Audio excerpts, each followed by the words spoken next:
The desert night stretched wide and empty, its silence broken only by the cry of a coyote and the faint rustle of dry grass. The Whitfield wagon rattled down the rough trail, lanterns swinging, the horses straining under the weight of their load. Inside, Clara Whitfield sat with her arms around her knees, the cold seeping through her worn shawl.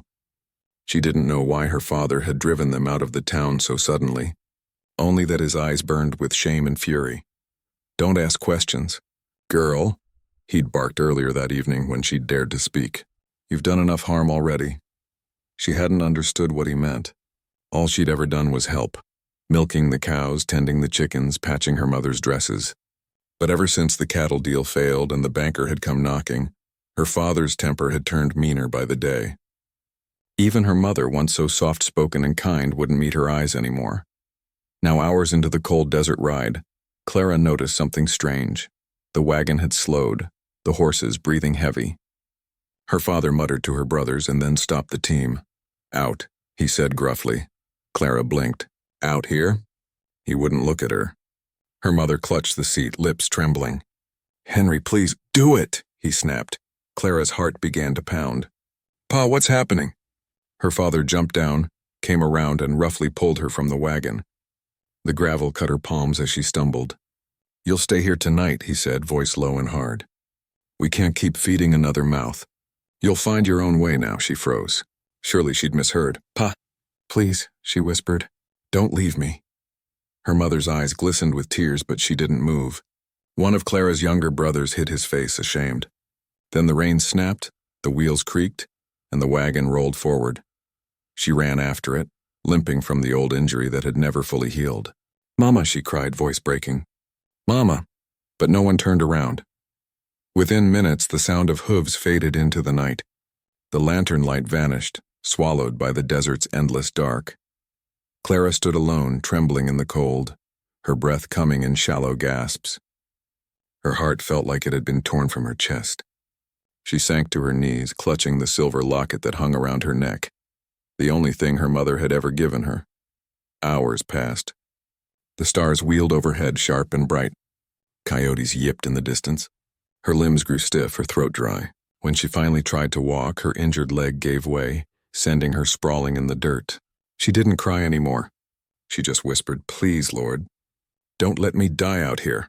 Then came the sound of hooves again, steady, deliberate, too controlled to be wild mustangs. She froze. The faint glow of a fire flickered on the horizon, and dark shapes appeared between the mesquite bushes. Riders. At first, hope leapt in her chest. Maybe her father had changed his mind. Maybe he'd come back for her. But as the riders drew closer, she saw their painted faces, the glint of weapons, and the long, dark hair that moved like shadows in the wind. Apaches. Her blood ran cold. One of them dismounted, tall, broad-shouldered, his presence commanding even in the half-light. His hair was bound with leather, his eyes sharp and unreadable. The others waited, murmuring in their language. He walked toward her, boots silent on the sand. Clara wanted to flee, but her body wouldn't move. When he reached her, he crouched low, studying her face. There was no mockery in his gaze, only quiet curiosity. He touched the torn hem of her dress, the blood on her palms. One of his men muttered something harsh, pointing at her with disgust. The tall warrior spoke back, a single clipped order. The others fell silent. He straightened, his deep voice carrying like thunder in the still air. "She's not to be touched." Another warrior frowned. "White Chief Taza?" "She's useless." Taza's eyes darkened. He looked down at Clara once more, this trembling girl who'd been thrown away like a broken thing, and said in English, low and certain, "Because she belongs to me." The words settled over her like a spell, terrifying and strangely protective all at once. And as he lifted her into his arms, the desert night swallowed them both, the abandoned girl and the most feared Apache warrior. Clara awoke to the smell of smoke and cedar. For a moment she thought she'd dreamed everything, the wagon leaving, the warriors, the man who'd claimed her. But when she opened her eyes, the truth struck like a whip. She lay inside a round hut made of branches and hides. The air was warm, flickering with firelight. Outside she could hear voices speaking in a language she didn't understand, low, rhythmic, and commanding. Her throat burned. When she tried to sit up, pain shot through her leg. The last thing she remembered was collapsing against the Apache's chest as the desert faded away. Then, the flap of the lodge lifted. Taza stepped inside. He ducked beneath the doorway with effortless grace, his shadow filling the space.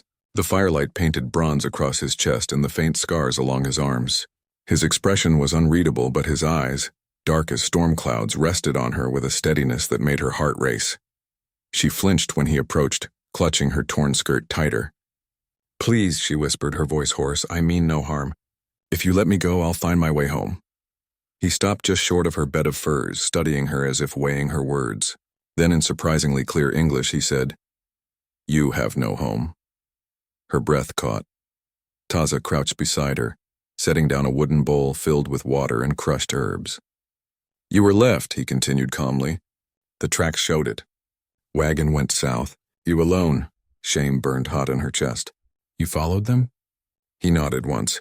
"I do not waste arrows on cowards." His voice was quiet, but it held a force that silenced every sound in the hut. She didn't know what to say. Her fingers trembled as she reached for the bowl. He watched her drink, his gaze unblinking. When she handed it back, their fingers brushed. A spark leapt between them, something she couldn't explain. "I don't understand," she whispered. Why did you help me?" Taza's jaw flexed. "Because the desert kills without mercy. I decide who lives." That answer sent a chill through her, but also a strange safety. Outside, the camp stirred with movement.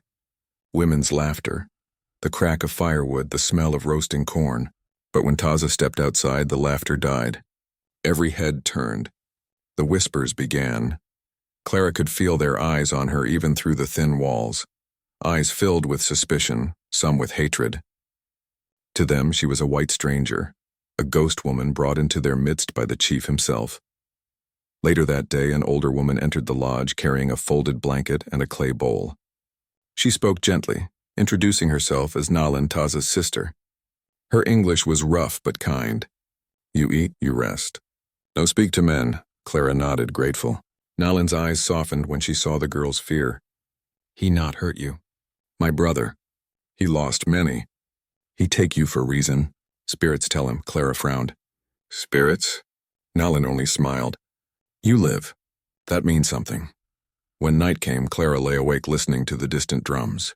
She caught glimpses of the camp through the gaps in the hide, shadows dancing, men painted for ceremony, children darting between fires. And always she saw him, standing apart from the rest, arms crossed, gaze lifted toward the stars as if they spoke to him. Something about his solitude drew her. He was feared by all, yet alone among his people. The air around him seemed charged, heavy with old grief. When Taza finally returned to the lodge, she pretended to be asleep. But she felt him kneel beside her, the soft rustle of his blanket as he covered her shoulders. "White men throw away what they cannot control," he murmured, barely above a whisper. "But what is lost can still have worth." Clara's heart tightened. She dared not open her eyes, but a single tear slipped down her cheek. Outside, the wind swept across the canyon, carrying embers into the dark. And inside, for the first time since her abandonment, she felt something flicker deep within her chest, something that almost felt like belonging. The most feared Apache warrior had claimed her life, but perhaps he had also saved it. Morning in the Apache camp began before the sun touched the horizon. Smoke from small fires coiled into the pink dawn, the smell of roasting maize and sage thick in the air. Clara stirred beneath her blanket, her injured leg stiff but healing.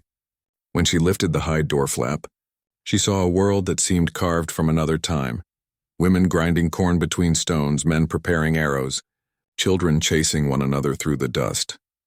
Every glance turned toward her. Some curious, others cold. She felt the weight of their stares like stones pressing on her chest. The young women whispered behind their hands, and a few of the older ones frowned openly. To them she was a stranger, a reminder of pain, the kind that came from soldiers and settlers, from everything white and foreign. Still, she stepped outside, refusing to hide. Nalan appeared beside her, carrying a clay pot. "You come," she said, gesturing toward the fires. "You help." Clara followed, grateful for the small kindness. Her hands were clumsy as she tried to grind corn with the heavy pestle, but Nalan's laughter was patient, warm. "Too soft," she teased. "Your hands like bird wings. By the end of the day, Clara's palms were blistered, her back ached. But she felt something she hadn't known in weeks: purpose. That night, as the tribe ate together beneath the stars, she sat on the edge of the circle, quiet and unsure. Taza joined them late, his presence silencing the murmurs. He spoke briefly to his men in their tongue, his tone commanding but calm. Every movement he made drew attention. Every word seemed to settle disputes before they began. Clara watched him from the shadows. There was strength in him, yes, but also something deeper, an old sorrow behind his dark eyes. When his gaze met hers across the fire, her stomach fluttered. He said nothing, but that look lingered longer than any word could. Days turned to weeks. Clara learned to weave baskets, fetch water from the stream, and dry meat in the sun. She learned that silence spoke volumes here, that gestures meant more than speech. Slowly, her fear began to fade. The first time she laughed was when Nalin taught her to ride bareback on a small brown mare. Clara clung too tightly, yelping when the horse took off.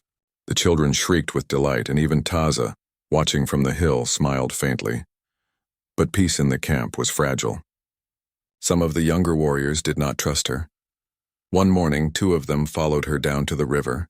"White chief keep white girl," one muttered in Apache. "She weak. Ghost woman brings curse." She didn't understand every word, but the tone was sharp enough. When they kicked her water pot into the river, she stood frozen, until Taza appeared, silent as a shadow. His eyes burned with fury. Without a word, he struck the nearest warrior's spear from his hand and barked a command. Both men backed away, heads low. When they were gone, he turned to her. "You walk alone no more," he said softly. "There are those who forget respect." "I can take care of myself," she whispered, but her voice trembled. He studied her face for a moment, then said, "You have fire." His gaze softened. "But fire must be guarded, or wind will take it."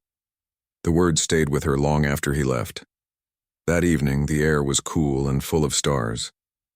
Clara sat by the flames, the camp quiet except for the low hum of an elder's song. Taza came to sit beside her, his shadow falling across her shoulder. "You learn fast," he said, nodding toward the woven mat in her hands. She smiled shyly. "I've had good teachers." He glanced at her, the corner of his mouth lifting slightly. "Not good, strong." They sat in silence for a while, the kind that felt full instead of empty. Then he added, almost to himself, "You have heart of mountain lion, not white woman." Clara looked at him, startled. There was no mockery in his voice, only admiration. In that moment, something fragile yet unbreakable began to form between them. The fear that had ruled her heart since the night she was abandoned slowly gave way to something new: trust. And as the wind whispered through the pines, carrying the distant howl of a wolf, Clara realized she was no longer merely surviving among the Apache. She was beginning to belong. The desert had a way of remembering everything. Every whisper of wind carried echoes of what was lost, and Clara, more than anyone, could feel it. It had been nearly 2 moons since Taza had claimed her. The camp no longer stared as harshly when she walked past. Children now called her Tuyana, meaning one who stands. Yet when the nights grew long and the fire burned low, memories returned, sharp and cruel. She often woke from dreams of the wagon disappearing into the darkness, her mother's pale face turned away. Sometimes she thought she could still hear the wheels creaking, her father's voice barking orders, and her own pleas swallowed by the wind. On those nights, Taza sometimes appeared, silent, watchful. He would not speak unless she did, yet his presence alone steadied her. One morning, while she helped Nalin hang hides near the river, a trader's caravan arrived. Dust rose behind their wagons as they approached, white men, Mexicans, and 2 soldiers guarding them. The camp grew tense. Clara froze when one of the traders dismounted and began bartering with Taza's men. His accent was familiar, southern, rough, the kind she'd grown up hearing. Her stomach knotted. She turned away, hoping not to be seen. But a phrase caught her ear. "Whitfield stock, fine cattle from Santa Fe," the man was saying. "Old Henry Whitfield's made his fortune back. Even took a new wife, they say." The name hit like a bullet. Her father. Her breath left her body. The ground seemed to tilt beneath her feet. Alive, prosperous, remarried. He had not died searching for her. He had not sent word. He had simply erased her. When she stumbled away from the river, the world blurred. She made it to the edge of camp before collapsing beside a mesquite bush. The sobs tore from her chest like something that had waited too long to be freed. Why wasn't I enough? She whispered into the dust. A shadow fell over her. She knew who it was without looking. Taza crouched down, his voice low. You heard them. She nodded, choking on her tears. My father left me to die, and now he lives like nothing happened. Taza said nothing for a moment. Then slowly, he reached into the pouch tied at his belt and drew out a piece of polished stone. An arrowhead, black as night. He turned it in his fingers before placing it in her palm. This belonged to my son, he said quietly. He was 5 summers old when soldiers came. They burned our village, took him. My wife tried to run. They shot her. Clara looked up, tears shining in her eyes. I found this in the ashes, Taza continued. For many moons I thought my heart would never beat again. The spirits told me I lived only to hate. He paused, his gaze distant, haunted.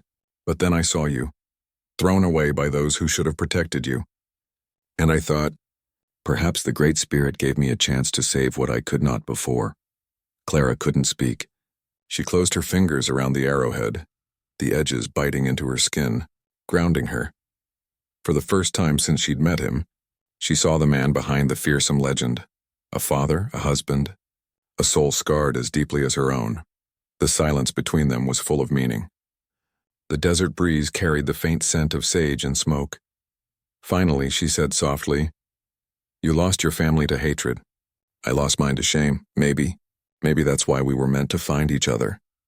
Taza's dark eyes met hers. You are not lost, Tuyana. You were left behind so you could find a truer home. He rose, extending a hand to help her up. When she took it, his fingers closed around hers with strength and warmth that seemed to pull her back to life.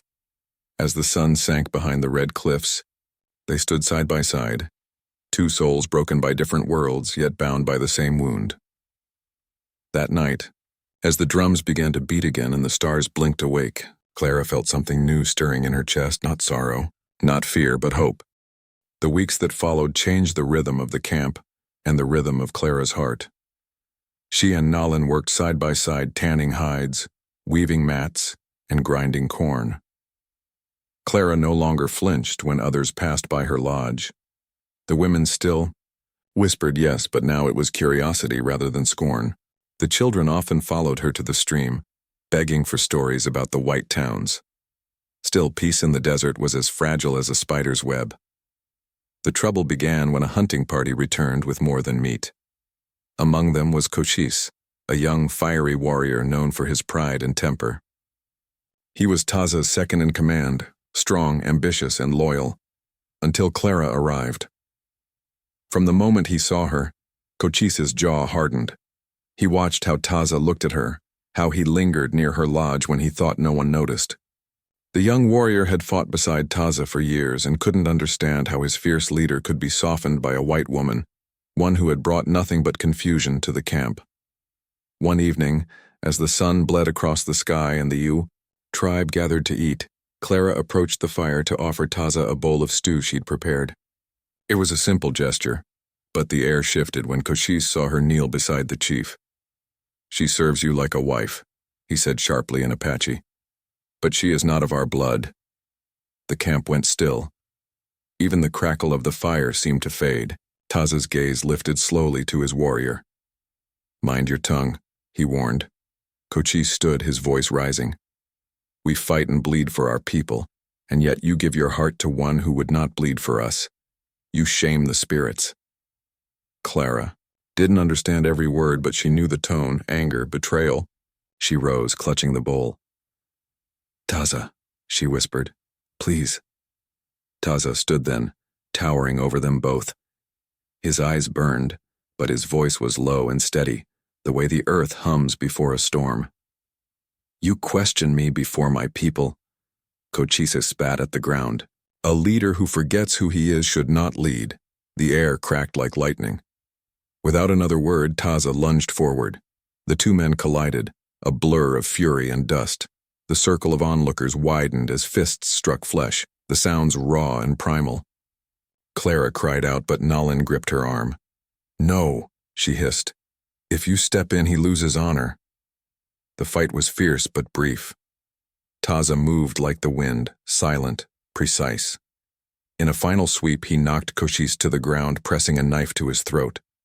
The camp held its breath. Cochise's eyes burned with hatred. "Kill me," he growled. Taza hesitated, his chest heaving. Then, slowly, he pulled the blade away. "No, death is easy. You will live. And remember," he turned to his people, "she stays under my protection. None shall touch her. None shall speak against her again." Then he looked at Clara, and in that moment, the firelight caught something raw in his face. Not victory, but vulnerability. He walked away without another word. The crowd dispersed, murmuring. Cochise spat in the dust and stalked off into the darkness. Clara stood frozen, heart pounding. Later that night, she found Taza alone at the edge of the canyon, his silhouette framed by the glow of the moon. The wind lifted his hair as he stared into the vast emptiness. "You shouldn't have fought him," she said softly, "because of me." Taza didn't turn. "He would have fought me for less, but you—" He paused. "You remind them that I am still human. Some would rather fear me than see me as a man." Clara stepped closer, the scent of sage and smoke between them. "Then let them see what I see," she said quietly. He turned finally, his expression unreadable. "And what do you see?" She hesitated, her voice barely a whisper. "A man who protects, even when it costs him everything." Something in his gaze softened, the storm in his eyes quieting. "They do not understand," he murmured, stepping nearer. "Love can make a man stronger." Her breath caught. The word love hung in the air, fragile and forbidden. Without thinking, she reached out and touched his hand. His fingers tightened around hers, calloused and warm. In the distance, thunder rumbled, a promise of the storm to come. But for that fleeting moment, Clara felt no fear. She had seen the fire in him, and it no longer frightened her. The sky that evening was restless. Thick clouds rolled over the desert like dark beasts swallowing the stars one by one. The air carried the scent of rain and lightning, rare gifts in that parched land. The Apache camp moved quickly, tying down hides, covering stores of grain, and bringing the horses close. Clara helped Nalin gather the children inside the main lodge. The wind howled, fierce and sudden, whipping her hair loose. Somewhere beyond the fires, she caught sight of Taza, his silhouette stark against the rising storm. He moved with calm precision, giving orders, his deep voice steady even as the heavens cracked above them. When the first flash of lightning split the horizon, the rain came, not gentle but wild and relentless. Thunder roared. The campfires hissed out one by one, plunging the world into darkness. Clara turned toward her lodge, but a fallen branch startled the horses. One reared up, breaking free, nearly striking a child. She ran forward without thinking, grabbing the rope, trying to calm the frightened creature. The wind ripped at her shawl, her feet sliding in the mud. The horse yanked back, the rope jerking, hard against her palms. And then suddenly strong arms caught her from behind. "Taza!" He pulled her away just as the horse kicked past. They stumbled together under the pounding rain, her body pressed against his chest. His breath was warm at her ear. "You could have been killed," he growled, half anger, half fear. She gasped, shivering. "I was trying to help." He looked down at her, rain dripping from his lashes, jaw tight, eyes blazing with something far more dangerous than the storm. "You think I want your blood on this ground?" he said quietly. "I would burn the world before I let that happen." For a heartbeat, neither moved. The thunder rolled again, but it sounded distant compared to the thundering of Clara's heart. Then he took her hand. "Come, the canyon will shield us." They ran together through the storm, slipping between the dark shapes of rocks and scrub until they found a narrow hollow, half hidden by boulders. The air inside was warmer, dry enough for a small fire.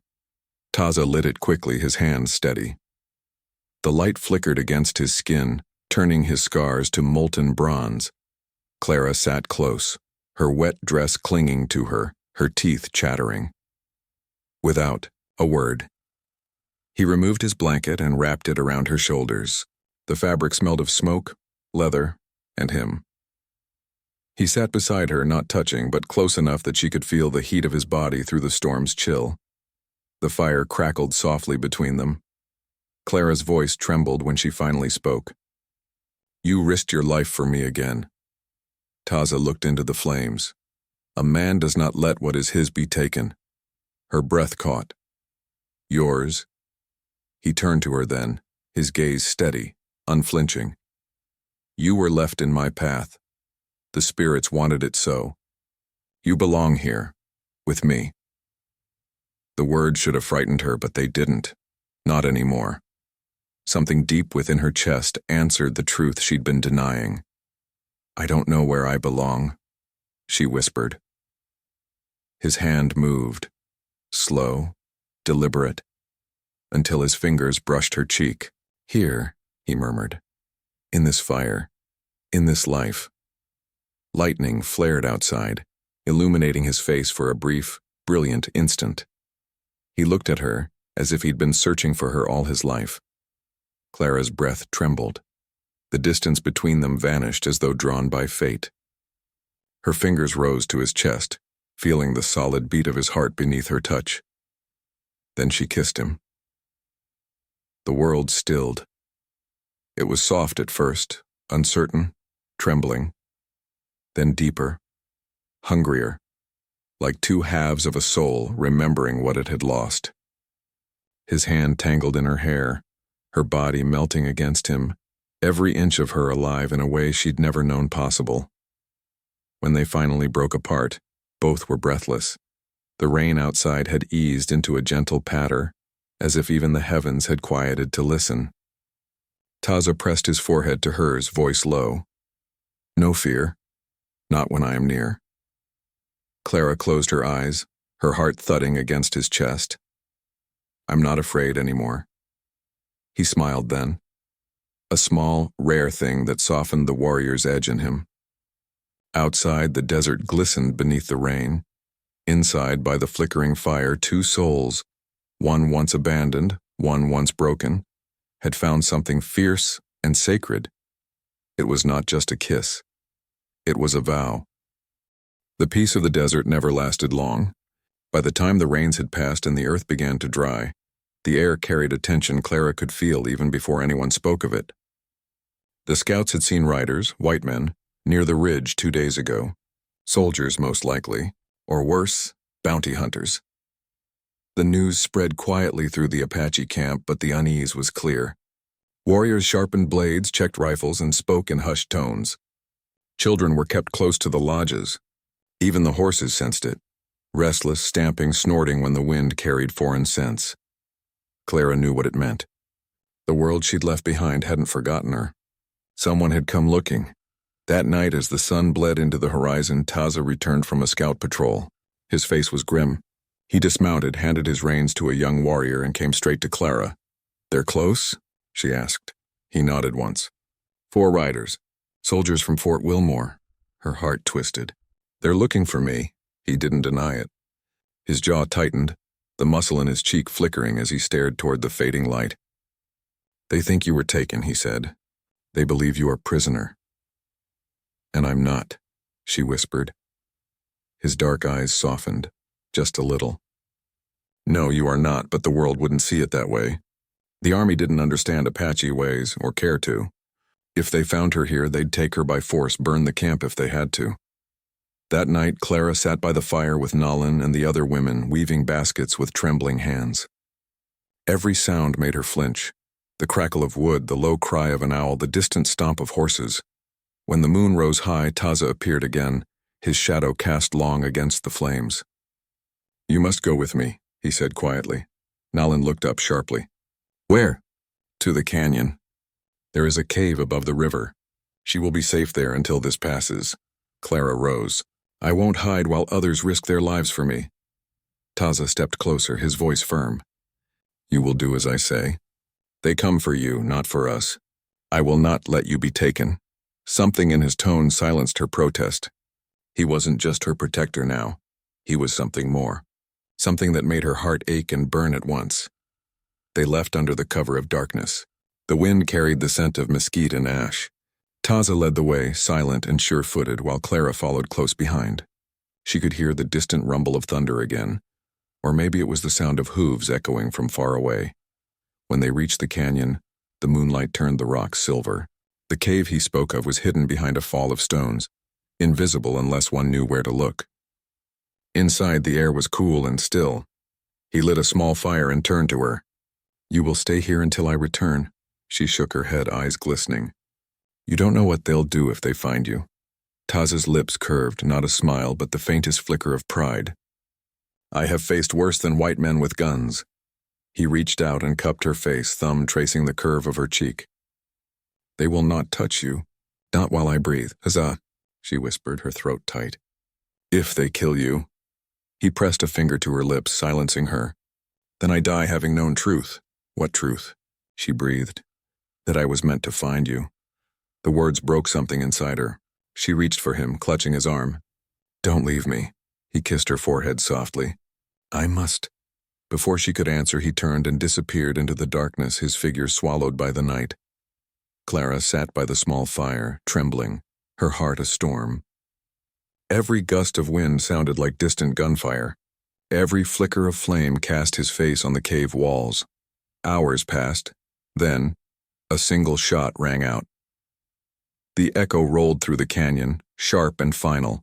Clara rose to her feet, her blood running cold. "Taza."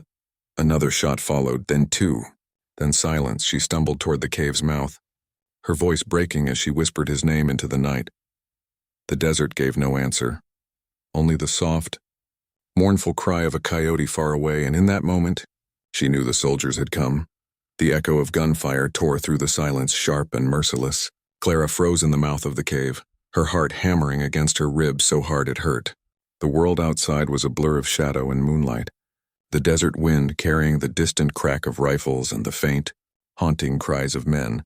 She knew Taza was out there. Before fear could root her in place, she snatched up his blanket, wrapped it around her shoulders, and ran. The cave walls scraped her palms as she stumbled down the narrow path, her skirts catching on thorns and stones. The night was cruel, the air thick with smoke and the scent of gunpowder. When she reached the canyon floor, the full horror of it unfolded. Firelight flickered in the distance. The soldiers had found the Apache camp. The sound of horses screaming, men shouting, and rifles cracking filled the air. Clara ducked behind a rock, her breath ragged. She saw them then. Blue coats glinting in the firelight, torches casting wild shadows as soldiers shouted orders. The Apaches fought like ghosts, swift, silent, deadly. And at the heart of it all was Taza. He moved like a storm-given flesh. His rifle was gone, replaced by a knife and tomahawk. His war cry cut through the chaos, raw and powerful. Every motion was purpose, every strike, protection. He was fighting for her. For all of them. Clara's heart twisted. She couldn't stay hidden. She couldn't bear it. Then she saw him stumble. A soldier had struck from behind, the butt of a rifle slamming into his shoulder. He fell to one knee, blood dark against his chest. Without thinking, Clara screamed his name. "Taza!" The sound ripped through the canyon. Every head turned, soldier and warrior alike. Taza's gaze snapped toward her, wild with disbelief and fear. "Clara, no!" But it was too late.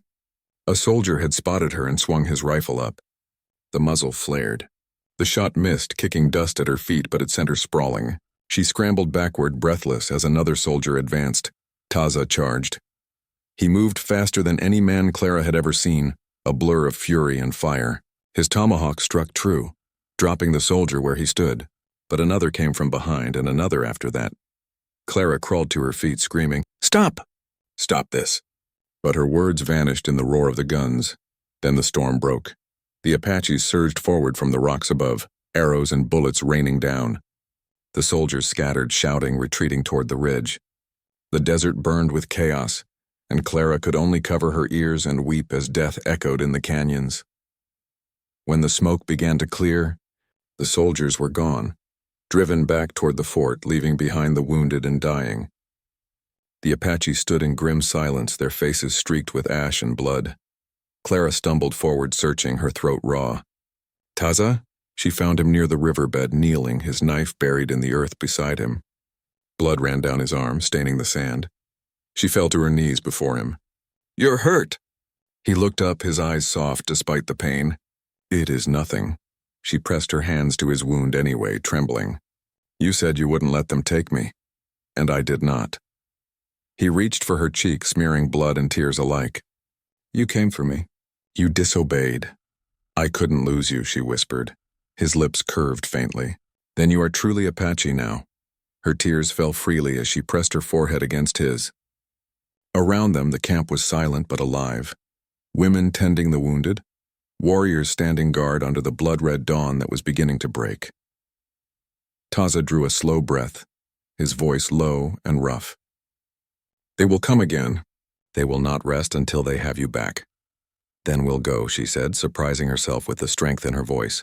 "Where they can't find us. Where the world can't take you from me." He met her gaze. And for the first time since the storm, he smiled, a true, weary, beautiful smile. "Then we go together." Clara leaned in and kissed him, softly this time, not out of desperation, but promise.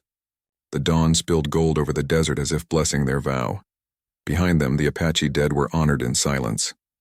Before them, the mountains rose, vast, untamed, and waiting. And though the blood of the night still soaked the earth, something pure had survived it.